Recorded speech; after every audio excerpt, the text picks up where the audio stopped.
اسلام بڑا شائستگی کا، تہذیب کا، معتدل اور خوبصورت دین ہے۔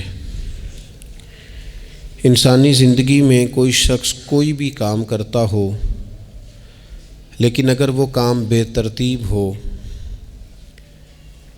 بے ڈھنگ ہو، غیر منظم ہو، تو اس کام کا سارا حسن ضائع ہو جاتا ہے۔ اسلام یہ چاہتا ہے کہ ہر کام ترتیب سے کیا جائے، مرتب کر کے کیا جائے، منظم انداز سے کیا جائے۔ انسان اپنی زندگی میں عبادت سے لے کر تجارت تک اپنی زندگی کے ہر شعبے میں نظم و ضبط کا مظاہرہ کرے۔ اگر چیزیں نظم و ضبط سے ہٹ جاتی ہیں، قاعدے سے ہٹ جاتی ہیں، تو کوئی بھی کام ہونے کے باوجود بھی لطف نہیں دیتا، فائدہ مند نہیں ہوتا۔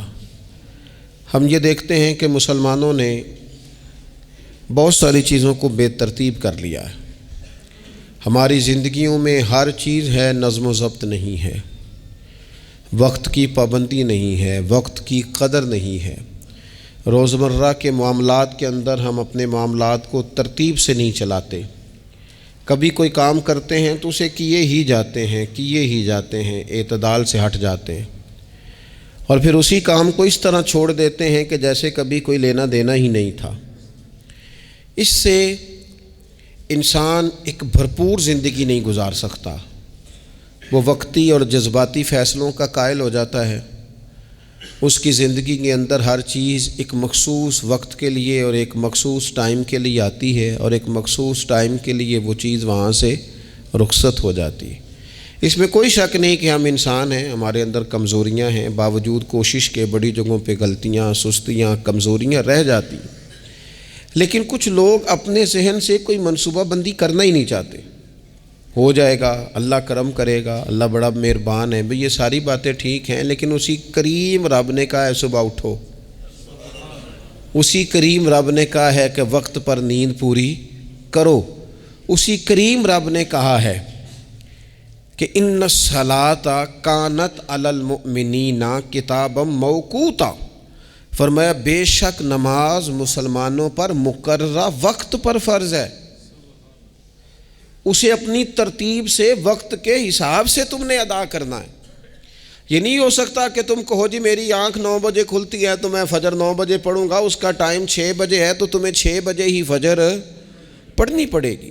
اپنے مقررہ وقت پر چیزیں جب تک نہیں رہیں گی تب تک رضا الہی کا حصول بھی ممکن نہیں ہوتا۔ ہم چونکہ غیر منظم زندگی گزارتے ہیں، بے ترتیب زندگی گزارتے ہیں، تو اس لیے بہت سارے کام جو کرنے کی ہم پوزیشن میں بھی ہوتے ہیں وہ کام بھی ہم سے ہو نہیں پاتے۔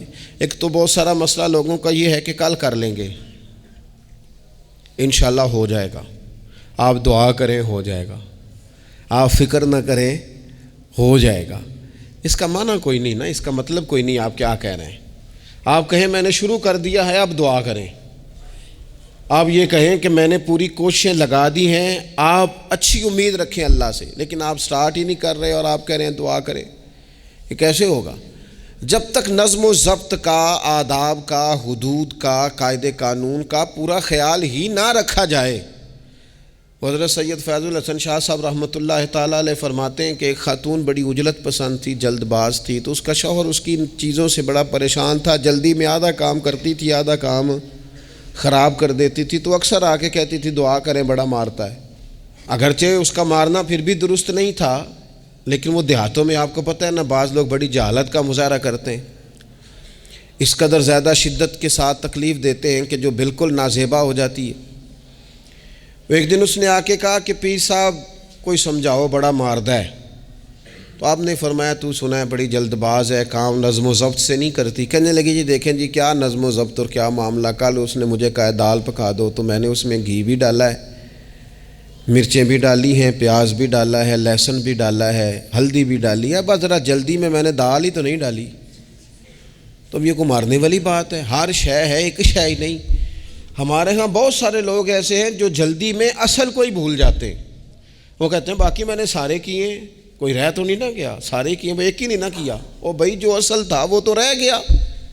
نظم و ضبط، قاعدہ، قانون، جب تک ہمارے اپنے اندر، میں دوستوں سے کہہ رہا تھا پھر کہتا ہوں، میرے اسلاف فرمایا کرتے تھے جو والد تہجد نہ پڑھے اس کے بچے فجر نہیں پڑھتے۔ والد کو جب تک وہ سحری میں سجدہ ریز نہیں دیکھیں گے اتنی دیر تک آپ ان سے 1.5-2 گھنٹے پہلے اٹھیں گے تو پھر وہ اٹھیں گے۔ لیکن اگر کہا جائے کہ پتر میں تھکیاں تو تو مسیتے جا، تو یہ ہو سکتا نہیں کہ وہ جائے، کیونکہ ہماری زندگی سے نظم و ضبط بچے سیکھیں گے، ہمارے ماحول سے وہ محنت کو، مشقت کو، کوشش کو وہ سیکھیں گے۔ اگر ہم اپنے ماحول میں نظم و ضبط نہیں لائیں گے تو آنے والی نسل کے اندر نظم و ضبط منتقل ہو سکتا۔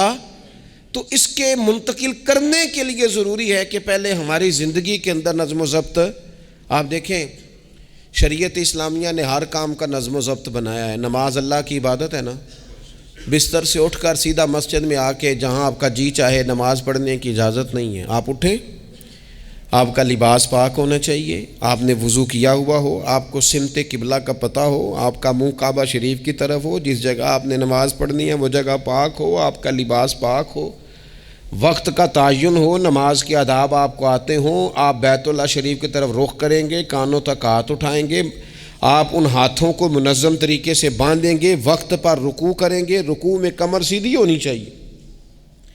آپ رکوع سے اٹھیں گے تو ایسے نہیں کہ کوئی بات نہیں اللہ قبول کر لے گا، جب تک آپ کی کمر پوری ٹھیک نہیں ہوتی رکوع سے اٹھتے وقت آپ کی نماز مکمل نہیں ہوتی۔ آپ سجدے میں جائیں گے تو پیشانی جمنی چاہیے، ناک جمنی چاہیے، آپ کے پاؤں کی انگلیاں زمین پر لگنی چاہیے۔ آپ جب تک پوری ترتیب سے نماز نہیں پڑھتے، رب کی عبادت ہے نا، کریم بھی بڑا ہے نا، مہربان بھی بڑا ہے نا، غفور بھی بڑا ہے، لیکن اگر مرتب طریقے سے نہ پڑھو تو وہ تو نماز قبول نہیں کرتا۔ نبی پاک صلی اللہ تعالیٰ علیہ وسلم کے سامنے آ کے ایک شخص نے نماز پڑھی، عبادت کی ہے، آیا ہے، جھکا ہے، لیکن عبادت بھی بے ترتیبی نہیں، بے ڈھنگی نہیں، غیر مرتب نہیں، غیر منظم نہیں، ایسے نہیں کہ جیسے مرضی کر لی۔ اس نے آ کے نماز پڑھی تو حضور نے اس کو دیکھا اور نبی پاک علیہ السلام نے فرمایا تیری نماز نہیں ہوئی، دوبارہ پڑھ۔ اس نے دوبارہ پڑھی۔ یہاں تو لوگ ناراض ہو جاتے ہیں۔ ایک دفعہ طالب علمی کی بات ہے، میں ایک جگہ نماز کے لیے وضو کر رہا تھا تو ایک صاحب نے وضو کیا، بڑی جلدی میں آئے اور جلدی میں وضو کیا تو ان کا ایک ٹخنا خشک رہ گیا۔ تو میں نے ان کی خدمت میں بڑی، چونکہ بزرگ تھے، بڑے تھے مجھ سے، میں نے بڑی عرض کی، میں نے کہا وہ آپ کو خیال نہیں رہا، آپ کا ٹخنا خشک ہے۔ وہ کہتے ہیں مولوی وہ لنگن نہ دے آج، دیکھیں کو لنگ نہ جائے، تو سو قبول کرنی کہ اللہ نے۔ میں نے ان سے کہا آپ کیا کام کرتے ہیں؟ کہنے لگا میں کپڑا بیچتا ہوں۔ تو میں نے کہا اگر آپ کا 1000 روپے والا گز کپڑا ہو تو کوئی شخص کہ کوئی عرض نہیں، چل مہربانی کر 300 کا دے دیتے ہو؟ کہنے لگا نہیں جی ترتیب سے ہی بات چلے گی۔ تو میں نے کہا یہ بھی ذرا ترتیب سے ہی چلے گی، اللہ نے کہا ہے کہ اس طرح کر کے پڑھو تو پھر میں قبول کروں گا۔ تو اگر وہ رستہ ہی آپ نے اختیار نہیں کیا، نبی پاک علیہ السلام کے سامنے اس نے نماز پڑھی، حضور کے سامنے، نبی پاک رحمت للعالمین ہے نا، حضور سے زیادہ کو پیار کرنے والا تو نہیں نا۔ نبی پاک نے تو نہیں فرمایا چل میرے سامنے پڑھی ہے تیری قبول ہی قبول ہے، حضور نے فرمایا تیری نماز نہیں ہوئی، دوبارہ پڑھ۔ اس نے دوبارہ پڑھی، حضور نے فرمایا تیری نماز نہیں ہوئی، دوبارہ پڑھ۔ اس نے 7 پڑھی، 3 دفعہ پڑھی، پھر حضور کی بارگاہ میں آیا تو نبی پاک علیہ السلام نے فرمایا جب تو رکوع کرے تو صحیح کر کے رکوع کر، جب تو سجدہ کرے تو صحیح کر کے سجدہ کر، اور جب تو قیام میں کھڑا ہو تو ایک منظم طریقے سے کھڑا ہو۔ فرمایا اس اعتدال، اس نظم و ضبط سے، اس ترتیب سے نماز پڑھ، امید ہے خدا کے فضل پر کہ وہ تیری عبادت کو قبول فرمائے گا۔ نظم و ضبط ہی نہیں ہے۔ رمضان شریف کا روزہ بڑا مہربان ہے نا اللہ، اپنے بندوں کو کسی قسم کی کسی مشقت میں مالک ڈالتا نہیں، لا یکلف اللہ نفسا الا وسعہا۔ لیکن آپ یہ نہیں کہہ سکتے کہ میری آنکھ چونکہ صبح 9 بجے کھلی ہے تو مجھے تھوڑی شریعت گنجائش دے دے کہ میں تھوڑی سی روٹی کھا لوں پھر نہیں کھاؤں گا مغرب تک، یہ گنجائش نہیں ملے گی۔ نظم و ضبط ہے، ترتیب ہے، اس کا قاعدہ ہے، اس کے اصول ہے، اس کا ضابطہ ہے۔ سحری میں اٹھیں گے آپ، اگر آپ کی آنکھ نہیں کھلی ہے تو آپ کی اجازت چلی گئی، وقت ختم ہو گیا۔ آپ بے ترتیب ہوئے، آپ غافل ہوئے، آپ نے کیوں لمبی نیند کی، آپ کیوں وقت پہ نہیں اٹھے؟ زکوٰۃ ہے، آپ کو ٹائم دیا گیا ہے کہ اضافی رقم آپ کے پاس ہو، آپ کے اخراجات سے زیادہ ہو، کس منظم طریقے سے زکوٰۃ فرض کی گئی ہے، اور یہ وہ نظم و ضبط ہے جس سے بندے کو تکلیف نہیں ہوتی.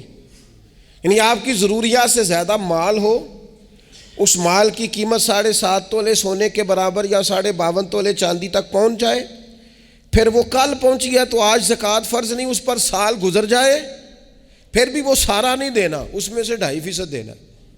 نظم و ضبط سے اللہ تعالیٰ نے توفیق دی نا جب بیت اللہ شریف کا حج کرنے کی، تو میں واپس آیا تو مجھے ایک طالب علم نے پوچھا، اس نے کہا کہ اس کا خیال تھا چونکہ اللہ کے فضل سے ہم خانقاہی لوگ ہیں تو بعض لوگوں کا خیال ہوتا ہے کہ شاید کوئی بہت انوکھی بات اور انفرادی بات ملے گی، تو خانقاہ شریف میں یا طریقت میں یا اہل تصوف میں باتیں انوکھی نہیں ہیں، باتیں روٹین کی ہیں. بس وہ یہ کہتے ہیں کہ ذرا ان کو درد سے ان پر عمل کرو، اپنے دل میں اس کا نفاذ کرو، روح میں اتارو. تو مجھے کہنے لگے آپ نے الحمدللہ حج کر لیا. تو میں نے کہا میں نے حج کیا ہے تو میں نے یہ رزلٹ نکالا ہے کہ حج بندے کو نظم و ضبط سکھاتا ہے، مرتب کرتا ہے انسان کی زندگی کو. آپ کو 8 ذی الحج کی زور پڑھنی ہے، آپ کو ہر صورت میں مینا میں، آپ کو 9 کو ہر صورت زوال سے قبل عرفات میں، آپ کو زوال کا وقت میں وہاں پہنچنا چاہیے، آپ کو کچھ نہ کچھ ٹائم وہاں گزارنا ہے. ایک منظم ترتیب ہے کہ مغرب کے وقت نکل آؤ، وہاں آپ نے نماز نہیں پڑھنی، آپ آ کے عرفات سے نکلیں، مغرب عشاء کی نمازیں مزدلفہ میں پڑھیں. آپ کو 10 کی صبح کو جا کے کنکر مارنے ہیں، آپ یہ نہیں کہہ سکتے کہ میں جناب 2 دن پہلے یہ کام ختم کر لوں. مقررہ ٹائم پہ جو 9 ذی الحج کو میدان عرفات میں نہیں جائے گا اس کا حج ہو سکتا، کیونکہ یہ ایک نظم و ضبط ہے، دین نے قاعدہ بنایا ہے، قاعدے کے بغیر آپ یہ کام کر سکتے. میں مصروف ہوں جی، مجھے سفر کرنا ہے، میں نے قربانی کرنی ہے تو 10 کو نہیں کر سکتا، میں 8 کو کر کے چلا جاؤں تو جاؤ، اللہ قبول ہی نہیں کرتا. قربانی اپنے ٹائم پہ، مقررہ وقت پر. نظم و ضبط پوری عبادات اسلامیہ میں آپ دیکھ لیں، نظم و ضبط ہے، اصول ہے، قاعدہ ضابطہ ہے. وہ ہمارے یہاں کچھ لوگ نا درویشی کی بنیاد پر بھی جہالت پھیلاتے ہیں. وہ کہتے ہیں جی اسی درویش لوگ ہیں جی، ہم کسی نظم و ضبط کے قائل نہیں. اس کا کیا معنی ہوا جی؟ وہ درویش تو تنظیمیں نہیں چلاتے، تو درویش کیا چلاتے ہیں؟ جہالت چلاتے ہیں. درویش ہی تو تنظیم چلا سکتا ہے، درویش ہی تو ادارہ چلا سکتا ہے، درویش ہی تو ایک منظم سلسلہ تعلیم آگے لے جا سکتا ہے، چونکہ اس کی زندگی میں نظم و ضبط ہوتا ہے، اس کی زندگی ایک پورے قاعدے کے مطابق مرتب ہوتی ہے، اس کی زندگی میں ٹائم ٹیبل پوری ترتیب سے ہوتا ہے. تو یاد رکھیے گا کہ نظم و ضبط ایک حسن ہے. آپ دیکھیے شریعت اسلامیہ کس طرح سے ہماری تربیت کرتی ہے. شریعت تو کہتی ہے باقی ساری چیزیں تو ایک طرف رہ گئیں، کسی کے گھر بھی جانا ہے تو نظم و ضبط سے جانا ہے. آپ کے بھائی کا گھر ہے، آپ کے دوست کا گھر ہے، آپ کا قریبی تعلق ہے، بغیر اجازت جا سکتے ہیں؟ دین نظم سکھاتا ہے. قرآن مجید فرقان حمید نے کہا یا ایھا الذین آمنوا لا تدخلوا بیوتا غیر بیوتکم حتی تستأنسوا وتسلموا علی اہلھا. کیا کرو؟ اگر کسی کے گھر جاؤ نا تو پہلے جا کے اجازت لو. یا ایھا الذین آمنوا، اے ایمان والو. کن سے کہا؟ صاحب کسی کے گھر میں داخل ہونا ہے تو پہلے کیا کرنا ہے؟ اجازت لینی ہے. اہل خانہ کو سلام کرنا ہے، اور اگر وہ اجازت نہ دیں تو پھر ان کے گھر میں داخل ہے. نبی پاک علیہ السلام 3 دفعہ دستک دیتے تھے، اجازت نہیں ملتی تھی تو لوٹ آتے تھے. جھگڑا کیا ہے؟ یہاں عام لوگ ناراض ہو جاتے ہیں، کہتے ہیں میں ملنے گیا سا جی تو مینوں ٹائم ملیا سی، آپ کے ٹائم کا نہیں میں نے خیال کیا. جب تک آپ نظم و ضبط نہیں سمجھتے، ترتیب نہیں سمجھتے. آپ دیکھیں نا نبی پاک صلی اللہ تعالی علیہ وسلم کے گھر کھانا تھا صحابہ کا، صحابہ نے کھانا کھا لیا. بہت سارے لوگ ایسے ہوتے ہیں جو کھانا کھانے کے بعد بیٹھ جاتے ہیں، شادیوں پہ، بیاہ پہ آپ دیکھتے ہیں گپ شپ لگنے لگتی ہے، وہ دیر تک بیٹھے رہتے ہیں. تو وہاں بھی کچھ لوگ بیٹھ گئے، کوئی اچھی گفتگو، کوئی دین کی، کوئی خیر کی بات ہونے لگی. نبی پاک علیہ السلام 2-3 دفعہ تشریف لائے، ان کو دیکھا. یا ایھا الذین آمنوا لا ترفعوا اصواتکم فوق صوت النبی ولا تجہروا لہ بالقول. نبی پاک صلی اللہ تعالیٰ علیہ وآلہ وسلم کی بارگاہ میں تو آواز اونچی نہیں کرنی، تم نے اس طرح چلا کر بات نہیں کرنی. اس طرح لوگ آپس میں کرتے ہیں. دھیما لب و لہجہ، یا ایھا الذین آمنوا لا تقولوا رائنا وقولوا انظرنا، لفظوں کے چناؤ میں احتیاط کرنی۔ وہ دیر تک بیٹھے رہے، بات چیت ہو رہی ہے، حضور دو ایک دفعہ آئے واپس چلے گئے، اللہ تعالیٰ نے قرآن نازل کر دیا، فرمایا میرے محبوب کو تکلیف دیتے ہو؟ جب کھانا کھا چکو تو اٹھو، اب جاؤ، ختم ہو گئی دعوت، ٹائم مکمل ہوا، اب کوئی کام کرنے دو۔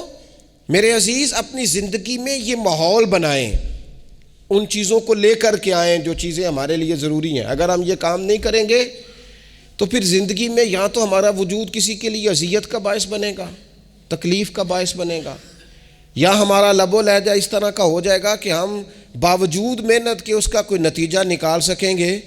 محنت ہو رہی ہے لیکن نظم و ضبط سے نہیں ہو رہی، بے ترتیب ہو رہی ہے، بے تکی ہو رہی ہے، تو بجائے زیادہ مشقت کے نتیجہ تھوڑا آئے گا۔ اس لیے نظم و ضبط اپنی زندگی میں، قاعدہ قانون۔ میرے رسول پاک علیہ الصلاۃ والسلام نہ لوگوں کو قانون توڑنے سے منع کرتے، حضور علیہ الصلاۃ والسلام لوگوں کو اطاعت امیر کا حکم دیتے، امیر کی فرما برداری کی بات سناتے، فرماتے اگر تمہارے اوپر نک کٹا حبشی غلام بھی امیر بنا دیا جائے جو کتاب اللہ کے مطابق تمہیں حکم دے تو اللہ کے محبوب فرماتے ہیں اس کی بات بھی سننا اور اس کی فرما برداری بھی کرنا، پیچھے نہ ہٹنا۔ تم یہ نہ دیکھنا کہ یار یہ تو نک کٹا حبشی غلام ہے اور میں تو معاذ اللہ سے بہتر ہوں، اس کی فرما برداری کرنا۔ اس لیے کہ نظم و ضبط قائم رہتا ہے جب لوگ قانون کی پابندی کرتے ہیں، اور جب قانون کی پابندی نہیں ہوتی، جہاں قیام عدل نہ ہو وہاں قرار ہو سکتا ہے۔ حضرت عمر جیسے لوگ اگر عدالتوں میں پیش ہو سکتے ہیں، اگر خود رسول پاک علیہ السلام اپنا آپ پیش کرتے ہیں صحابی سے، وہ کہتے ہیں جی آپ نے مجھے چبھو دیا ہے صفیں سیدھی کرتے تیر یا نیزہ، تو میں بدلہ لوں گا، تو حضور پیش کرتے ہیں اپنا آپ، حالانکہ وہ تو دور محبت تھا، عرض کی حضور کس نے بدلہ لینا تھا، نہ آپ نے کوئی تکلیف دی تھی، یہ تو وجود چومنے کا بہانہ تھا۔ لیکن نبی کریم علیہ الصلاۃ والسلام نے جو ہمارے سامنے اسوہ رکھا ہے، اس میں یہ ہے کہ یہ نظم اس طرح کا ہونا چاہیے کہ کوئی شخص بھی قاعدے قانون سے بالا تر۔ حضور علیہ السلام نے فرمایا 3 لوگ سفر کریں تو ایک کو امیر بنا لیں، ورنہ بار بار بحث ہوگی، ایک کہے گا یہاں ٹھہرنا ہے، یہاں کھانا کھانا ہے، یہاں نماز پڑھنی ہے، دوسرا کہے گا یہاں۔ 3 سفر کرو تو ایک کو اپنا امیر مان لو۔ نظم و ضبط سے زندگی گزارو، مرتب کر کے زندگی۔ ہمارے ہاں یہ ہوتا ہے کہ نظم و ضبط نہیں ہوتا، ہمیں اپنے کام سے زیادہ نا دوسروں کے کام کا پتہ ہوتا ہے، اپنے مدرسے سے زیادہ دوسرے مدرسے کا پتہ ہوتا ہے، اپنے کالج سے زیادہ دوسرے کالج کی معلومات ہوتی ہے۔ ہم کیا کرتے ہیں، ہم اپنے کام سے زیادہ دوسرے کے کام میں ٹانگ اڑاتے ہیں، نظم و ضبط گڑبڑ ہو جاتا ہے، ایک دوسرے کے کام میں مداخلت کرتے ہیں۔ اپنا کام مرتب طریقے سے کیا جائے، جس نظم میں جس جگہ ہمیں ڈیوٹی دی گئی ہے ہم اس ڈیوٹی کے پابند ہیں، ہم اس کو پورے غور سے کریں، پوری توجہ سے کریں، پورے انہماک کے ساتھ کریں۔ اپنے کام پر ہم جب تک توجہ دیتے ہیں تو کام ٹھیک رہتا ہے۔ اسی طریقے سے رسول پاک صلی اللہ تعالی علیہ وسلم نا گھر کے باہر بھی پورے نظم و ضبط کے قائل تھے، پوری ترتیب۔ آپ دیکھیں حضور صفوں کا درست ہونا بڑا پسند کرتے تھے، نماز ہی پڑھنی ہے نا، کھڑے ہو گئے ہیں نا، لیکن حضور نے دعا دی، فرمایا صفیں سیدھی کرو، اللہ تمہارے دل بھی سیدھے کر دے گا۔ حضور نماز کی جماعت سے پہلے اعلان کرتے بھئی اپنی صفوں کو درست کر لو۔ حضور پسند کرتے کہ بالکل اس طرح مرتب ہو کے لوگ نماز پڑھیں، کوئی چیز بھی غیر مرتب۔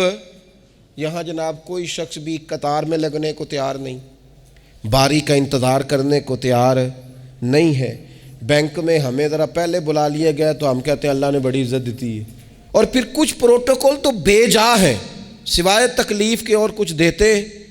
میں نے جنازوں پہ دیکھا ہے، کسی عالم کا جنازہ پڑھا ہے، کسی بڑے آدمی کا، تو وہاں 15 لوگ ہوتے ہیں ٹوٹل جو جنازہ نہیں پڑھنے دیتے، وہ گھسے ہوتے ہیں آگے، میں نے چہرہ دیکھنا ہے، میں نے اگلی صف میں کھڑے ہونا ہے۔ یہی حال محافل میں ہوتا ہے۔ نظم و ضبط پیدا کریں، کسی چیز کو بے ترتیب نہ کریں، کوئی کام بھی بے ڈھنگا نہ ہو۔ نبی اکرم صلی اللہ تعالیٰ علیہ وسلم کی مجلس مبارک میں جب کوئی شخص آتا تھا نا تو حضرت ابوبکر صدیق اسے سائڈ پہ لے جاتے تو کہتے تھے تمہیں پتہ ہے اللہ کا قرآن کہتا ہے حضور کے سامنے آواز اونچی نہیں کرنی۔ اسے پہلے آداب مجلس سکھاتے تھے، نظم و ضبط سکھاتے تھے، حضور کی بارگاہ میں حاضری کا طریقہ سکھاتے تھے، پھر نبی پاک صلی اللہ تعالیٰ علیہ وسلم کی بارگاہ میں پیش کرتے تھے۔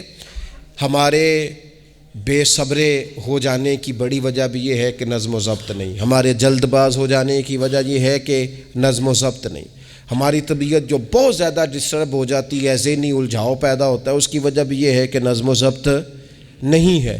ہم بعض چیزوں میں اتنے زیادہ تلخ ہو جاتے ہیں، اور تلخی کی وجہ سے یہ بنتی ہے کہ مزاج میں کوئی نظم و ضبط، کسی باری کا انتظار نہیں، کوئی ٹھہراؤ نہیں، کوئی گنجائش نہیں۔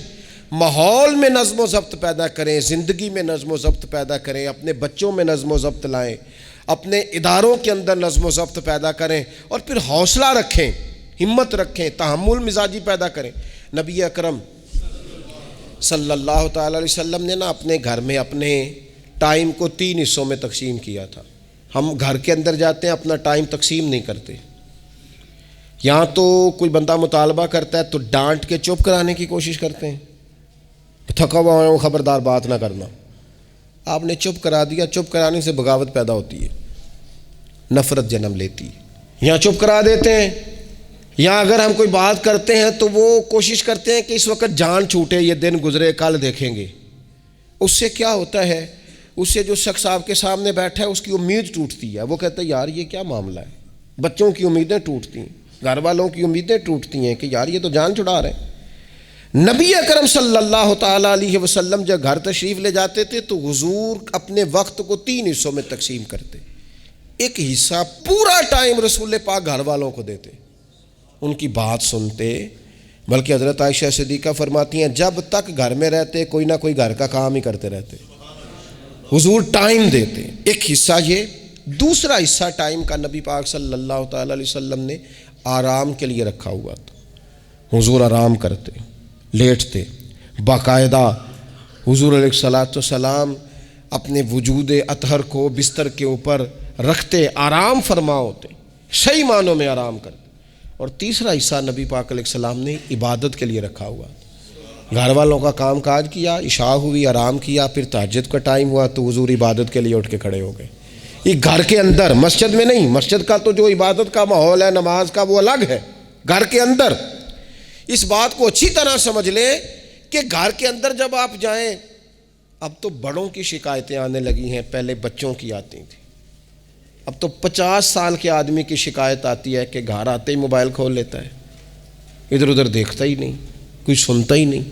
اس طرح تو ہمارے اپنے ہم سے ٹوٹ جائیں گے، بکھر جائیں گے، ہمارے بچے خدا جانے کیا سوچنے لگیں گے، کسی اور سمت نکل جائیں گے۔ وہ جن کو ہماری باتوں کی، ہماری شفقتوں کی، ہمارے پیار کی، وہ جس پوتے کو، جس چھوٹے بیٹے کو دادا کے، والد کے کندھوں پر کھیلنے کی چاہت ہے، وہ تو اس سے محروم رہ جائے گا۔ ہمیں وقت دینا ہے، ان کو ٹائم دینا ہے، اس ٹائم کو مرتب کرنا ہے۔ نبی اکرم سید عالم صلی اللہ تعالیٰ علیہ وآلہ وسلم، حتیٰ کہ میدان جنگ میں بھی حضور چیزوں کو مرتب کرتے۔ عرب کے لوگ جب جنگ کرتے تھے نا تو وہ سمجھتے تھے اسلحہ بڑا ہے، طاقت بڑی ہے، ہم نے کر لینا جو ہمارے جی میں آنا ہے۔ حضور کا طریقہ مبارکہ یہ تھا کہ جنگ میں بھی نظم و ضبط۔ حضور فرماتے قریب دشمن آ جائے تو طاق پہ بلا وجہ تیر نہ چلانا، وہ بالکل سامنے جب تمہیں نظر آ جائے، تمہیں نشانہ سمجھ میں آئے تب تیر چلانا۔ کئی دفعہ فرمایا صرف پتھر کا استعمال کرنا۔ حضور علیہ الصلاۃ والسلام لوگوں کو کہتے کہ تم نے یہاں پہاڑ کے چوٹی پہ کھڑے رہنا ہے، تم نے جنگ ہی نہیں لڑنی، تم یہاں ہراول دستے کے طور پر پشت پہ کھڑے رہو، جب تک میں تمہیں حکم نہ دوں تم نے یہاں سے ہٹنا نہیں ہے۔ این جنگ کے موقع پر بھی رسول پاک صلی اللہ علیہ وسلم نظم و ضبط کا مظاہرہ کرتے، ترتیب مقرر کرتے۔ آپ یقین کریں جن اداروں کے اندر نظم و ضبط ہے، جن کے اندر اصول ہے، جن کے اندر قاعدے ہیں، وہ اپنی پیشہ وارانہ کام سے کبھی بھی پیچھے نہیں ہٹتے، اور جہاں یہ کام نہیں ہوتا وہاں بڑی ساری چیزیں نقصان کا شکار ہوتی۔ این حالت جنگ میں بھی نبی اکرم نور مجسم صلی اللہ تعالیٰ علیہ وسلم نظم و ضبط کا خیال کرتے۔ یہ جنگ احد میں نقصان ہوا تھا نا وقتی طور پر، اس کی وجہ بھی یہ بنی تھی کہ حضور نے جن صحابہ سے کہا ہٹنا نہ، ان سے اجتہادی خطا ہو گئی، انہوں نے سمجھ لیا کہ جنگ تو ختم ہو گئی ہے، وہ ہٹ گئے، ان کے ہٹنے سے نقصان ہوا، 70 لوگ شہید ہو گئے۔ اگر وہ نظم قائم رہتا جہاں حضور نے کھڑا کیا تھا تو کبھی یہ کام نبی پاک صلی اللہ تعالیٰ علیہ وآلہ وسلم اجتماعیت کی بات کرتے تھے، مل کے رہنے۔ اختلاف رائے ہو جاتا ہے لیکن ہمارے ہاں لوگ پتہ کیا کرتے ہیں، اندر رہ کے اختلاف نہیں کرتے، چھوڑ کے جا کے اختلاف کرتے ہیں۔ یہ مخلص نہ ہونے کی علامت ہے۔ جو لوگ مخلص ہوتے ہیں وہ اندر رہ کے رائے کے اختلاف کرتے ہیں، وہ کہتے ہیں یار میں چھوڑ کے تو نہیں نہ جا سکتا، میں ادھر ہی رہوں گا، جو کمزوریاں ہیں جو غلطیاں ہیں ان کو ہائی لائٹ کروں گا، رہوں گا۔ اسی لیے نبی پاک علیہ السلام کے صحابہ مختلف قسم کے مشورے دیتے تھے۔ تو سرور کائنات علیہ السلام اجتماعی نظم کی بات کرتے۔